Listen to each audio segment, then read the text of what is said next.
জি ভাই, লিগের মান কেমন দেখছেন? কামাল ভাই একটু আগে ইন্টারভিউ দেখছিলাম, তরুণ বা প্রতিভাবান খেলোয়াড়দের উঠে আসে ব্যাপারটা হকিতে, সেটা কতটা দেখছেন?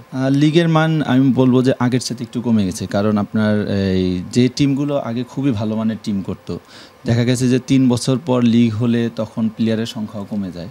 আমরা যদি ইচ্ছাও করি তাহলে আমরা ভালো প্লেয়ার ওরকম পাচ্ছি না, যারা বিকেএসপি থেকে বের হচ্ছে বা আমরা যারা ন্যাশনাল টিমে আছি কন্টিনিউট ম্যাচ খেলতেছি, কিন্তু আদার্স যে প্লেয়ারগুলো তারা কিন্তু ওই টুর্নামেন্টগুলো পাচ্ছে না।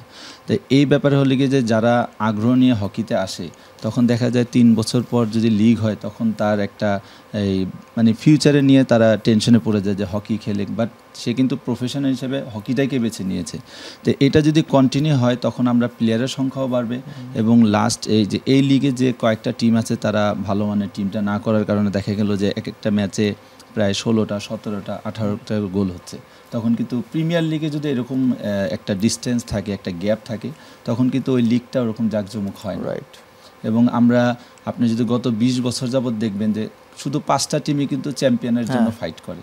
এখন পর্যন্ত কিন্তু আপনার অন্য টিম আসতেছে না, এবং তারা ওইটাই ভরসা করে নিছে সবাই যে শুধু মোহামেডান, আবাহনী, মেরিনাস, উষা বা আরেকটা টিম যারা সুপার 6 খেলে তারাই হয়তো ভালো টিম করে। বাট আমি মনে করি যে প্রত্যেকটা টিমকে ভালো টিম করা উচিত।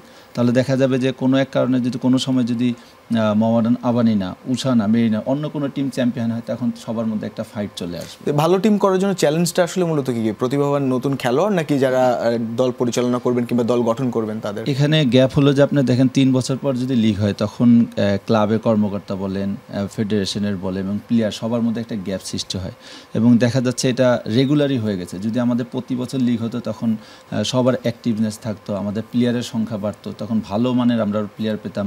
এখন যারা আমরা ন্যাশনাল টিমে আছে, হয়তো আমরা লিগের পরে ন্যাশনাল টিমে ক্যাম্প হবে বা আন্ডার 21-এর ক্যাম্প হবে, তখন তারা হয়তো 40টা বা 50টা প্লেয়ার আমরা ক্যাম্প করতে পারবো। বাট আদার্স যে প্লেয়ারগুলো যারা এখনও ক্যাম্পে আসেনি, তারা যদি কন্টিনিউ লিগ খেলে, টুর্নামেন্ট খেলে, তখন কিন্তু তারাও ক্যাম্পে জয়েন করতে পারবে এবং তাদেরও আমরা পারফরমেন্সটা দেখতে পারবো।